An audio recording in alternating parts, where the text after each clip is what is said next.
রাঙামাটির আগুনমুখা নদীর স্রোতে হারিয়ে যাচ্ছে চালিতা বুনিয়া।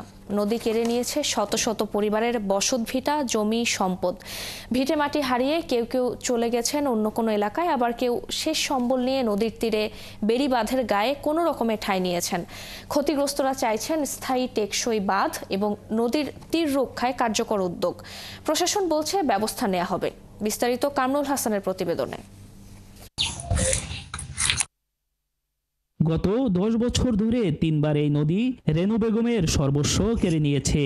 এখন নদীর তীরে এসে অপলক দৃষ্টিতে তাকিয়ে থাকেন আর ভাবেন কোথায় ছিলেন আর কোথায় এলেন। কোথায় যাবো, কমবে যাবো, কি করবেন আল্লাহ ভালো জানে।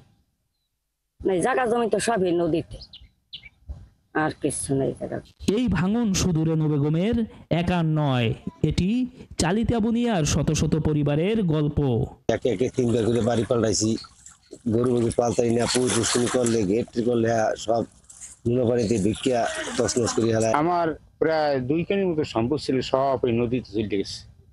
এখন যে আমি একটু ঘর করবো এমন কোনো জায়গা নাই আমার। পটুয়াখালীর রাঙাবালির চালিতা বুনিয়া আগুনমুখা নদীর তীব্র স্রোতে ভেঙে যাচ্ছে বহু কৃষি জমি, গ্রাম, জনপদ। সেখানে একদিকে ভাঙন, অন্যদিকে দুর্বল বেড়িবাঁধ মানুষের জীবন বিপন্ন করছে। ভাঙতিতে নেয় আবার একটু আগাইয়া বাড়ি করি, আবার ভাঙতিতে নিয়ে যায়, আবার আগাই বাড়ি করি।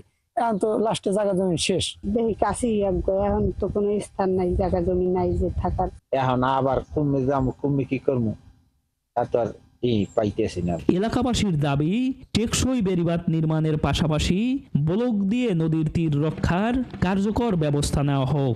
অনেক অনেক লোকই আইয়ে কিছুই করে না। সে যত নেতা আসুক, সবাই আসতে জনপদের কাজ করবে, কিন্তু কাজ করে না। যদি আমাদেরকে খুব টিকসই একটা বেড়িবাঁধ এবং ভাঙতি রোধের জন্য ব্লক দিয়ে যেন এই ভাঙ্গনের কাছ থেকে যেন আমরা মুক্ত পাই।